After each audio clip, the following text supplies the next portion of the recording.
세상은 끊임없는 질문으로 가득합니다. 왜 살아야 하는가? 무엇을 믿고 의지해야 하는가?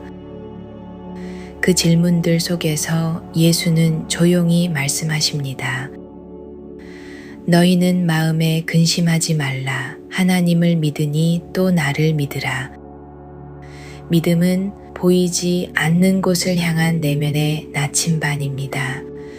기도는 그 믿음의 언어이며 예수는 말씀하십니다.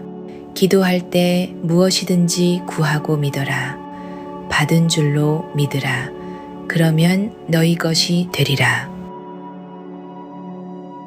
영원한 목마름. 정오의 태양 아래 한 여인이 고개를 숙이고 우물가를 찾습니다. 그녀는 세상의 시선에서 벗어나고 싶었습니다. 그런 그녀에게 예수님은 다정하게 말할 것입니다. 내게 물을 좀 달라. 그 짧은 대화 끝에 예수님은 말씀하십니다. 이 물을 마시는 자마다 다시 목마르려니와 내가 주는 물을 마시는 자는 영원히 목마르지 아니하리니 그 속에서 영생하도록 솟아나는 샘물이 되리라. 우리는 살아가며 자주 목이 마릅니다. 사람들 사이에서 일상의 무게 속에서 무언가로 자신을 채우고 싶어질 때가 있습니다. 하지만 아무리 채워도 쉽게 마르는 갈증이 있죠. 그건 어쩌면 세상에선 결코 줄 수 없는 종류의 목마름일지도 모릅니다. 예수님은 그 여인에게 그리고 오늘 우리에게도 말씀하십니다. 내가 주는 물을 마셔보렴. 그건 단 한 번 마셔도 너의 마음에서 평안이 샘처럼 흘러나올 거야. 그분의 물은 혼자라고 느껴지는 밤에도 텅 빈 마음에 작은 위로가 되어 조용히 우리를 채웁니다. 믿음의 기도. 귀신 들린 아들을 둔 아버지는 절박한 마음으로 예수께 매달립니다. 무엇을 하실 수 있거든 우리를 도와주십시오. 예수께서 이르시되 할 수 있거든이 무슨 말이냐? 믿는 자에게는 능히 하지 못할 일이 없느니라. 아버지는 울며 외칩니다. 내가 믿나이다. 나의 믿음 없음을 도와주소서. 믿음은 언제나 단단한 것이 아니에요. 우리는 흔들리고 의심하고 때로는 정말 하나님이 내 기도를 들으실까? 라는 생각마저 들곤 하죠. 하지만 예수님은 그런 우리에게도 다가오십니다.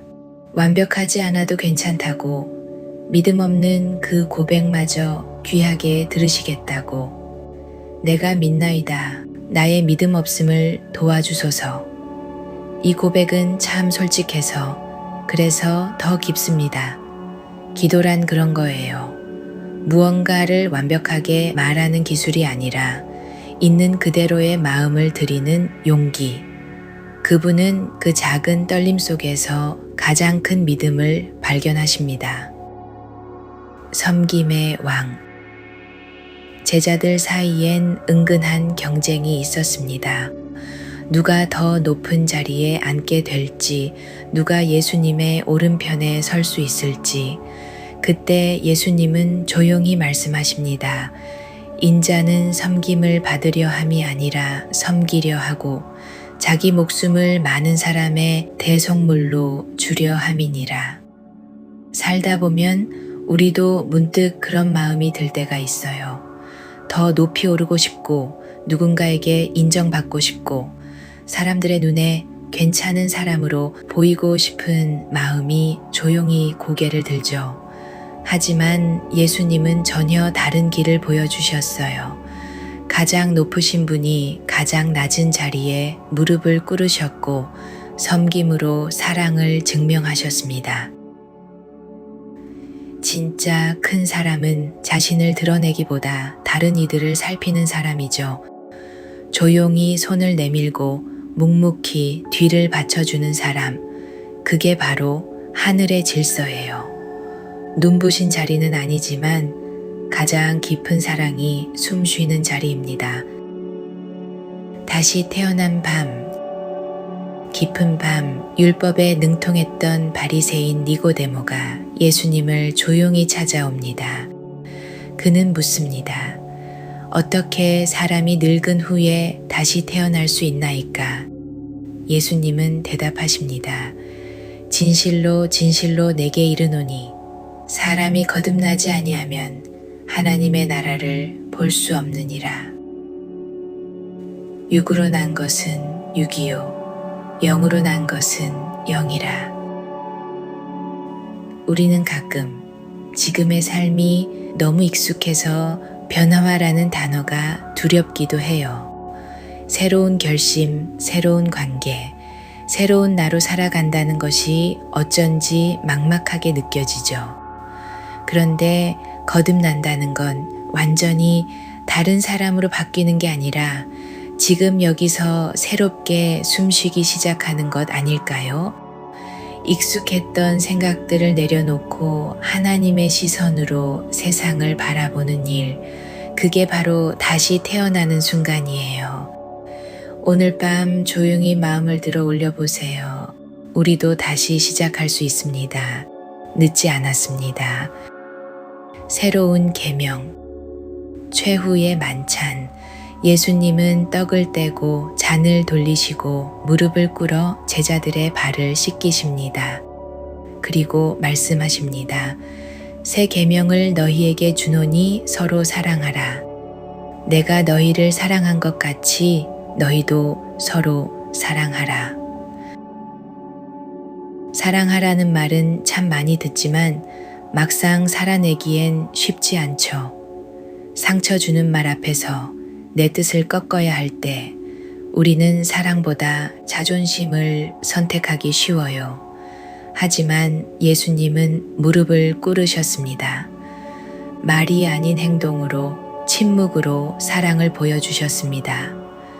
사랑은 높은 곳에서 내려보는 시선이 아니라 같은 눈높이에서 바라보는 용기입니다. 가끔은 지고, 가끔은 기다리고, 가끔은 이유 없이 품어주는 것. 우리가 서로를 그렇게 사랑할 수 있다면 그 안에서 세상은 하나님을 보게 될 거예요. 그분이 남기신 사랑의 방식은 지금도 여전히 가장 아름답습니다. 자기 십자가를 지고 예수님께서 제자들에게 자신의 죽음을 예고하셨을 때 베드로는 다급히 말립니다. 주여, 그런 일은 결코 일어나선 안 됩니다. 예수님은 그를 꾸짖으십니다. 그리고 이렇게 말씀하십니다. 누구든지 나를 따라오려거든 자기를 부인하고 자기 십자가를 지고 나를 따르라. 살다 보면 피하고 싶은 길이 있어요. 힘든 선택, 손해보는 관계, 내려놓아야 하는 자존심. 우리는 그 길 앞에서 망설이곤 하죠. 하지만 주님은 말씀하십니다. 그 길을 그냥 지나치지 말고 너의 십자가로 받아들이라. 자기 십자가란 다른 누군가의 것을 대신 지는 것도 아니고 의무감에 짊어지는 무게도 아니에요. 그건 사랑을 선택할 때 따라오는 아픔, 진심을 지키려 할 때 겪는 외로움, 그 모든 것을 안고도 끝까지 나아가는 용기입니다. 그 길은 고요하지만 가장 깊은 곳에서 하나님과 만나는 길이기도 해요. 내가 십자가를 질 때 그분은 내 어깨를 조용히 감싸 안아주십니다. 평안의 약속. 제자들은 불안했습니다. 예수님이 떠나신다고 했기 때문이죠. 앞으로 무슨 일이 일어날지 알 수 없었습니다. 그때 예수님은 이렇게 말씀하십니다. 이것을 너희에게 이르는 것은 너희로 내 안에서 평안을 누리게 하려 함이라. 세상에서는 너희가 환난을 당하나 담대하라. 내가 세상을 이기었노라. 보라, 내가 세상 끝날까지 너희와 항상 함께 있으리라. 마음이 쉽게 흔들리는 날이 있어요.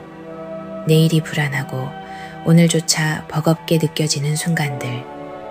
하지만 그런 시간 속에서 예수님의 이 한마디는 조용히 속삭입니다. 내가 세상을 이겼단다. 그러니 너는 나 안에서 평안할 수 있어. 그분이 주시는 평안은 문제가 없을 때 오는 고요가 아니에요. 혼란 속에서도 마음 깊은 곳에 남아있는 따뜻한 안심 같은 것. 그리고 그 평안은 결코 혼자가 아니라는 약속에서 옵니다. 우리가 가는 길 끝에 그분이 함께 걷고 계십니다. 용서의 힘. 예수님은 기도를 가르치시며 이렇게 말씀하십니다. 너희가 사람의 죄를 용서하면 너희 하늘 아버지께서도 너희 죄를 용서하시리라. 용서는 생각보다 오래 걸리는 마음의 작업입니다. 때로는 미워하는 마음보다 상처받은 기억이 더 오래 우리를 붙잡고 있어요. 하지만 주님은 말합니다. 그 손을 펴봐. 그 마음을 풀어줘. 그 순간 너의 마음도 함께 자유로워질 거야. 용서는 남을 위한 결단 같지만 사실은 나를 위해 열어야 하는 문이에요. 무겁게 매달려 있던 감정들을 하나하나 내려놓을 때 우리는 그 안에서 비로소 가벼워지고 그분의 사랑 안에서 다시 숨을 쉴 수 있게 됩니다. 먼저 구할 것. 사람들은 늘 걱정하며 살았습니다. 무엇을 먹을지, 무엇을 입을지, 내일은 과연 괜찮을지. 그때 예수님은 이렇게 말씀하십니다. 너희는 먼저 그의 나라와 그의 의를 구하라. 그리하면 이 모든 것을 너희에게 더하시리라. 삶은 언제나 선택의 연속이에요. 무엇을 먼저 생각할지, 무엇을 가장 귀하게 여길지를 매 순간 우리는 선택하죠. 예수님은 그 순서를 알려주십니다. 가장 먼저 하늘을 바라보렴. 내가 너를 책임질 테니. 걱정은 늘 내일을 향해 달려가지만 하나님은 오늘 우리 손을 붙잡아 주십니다.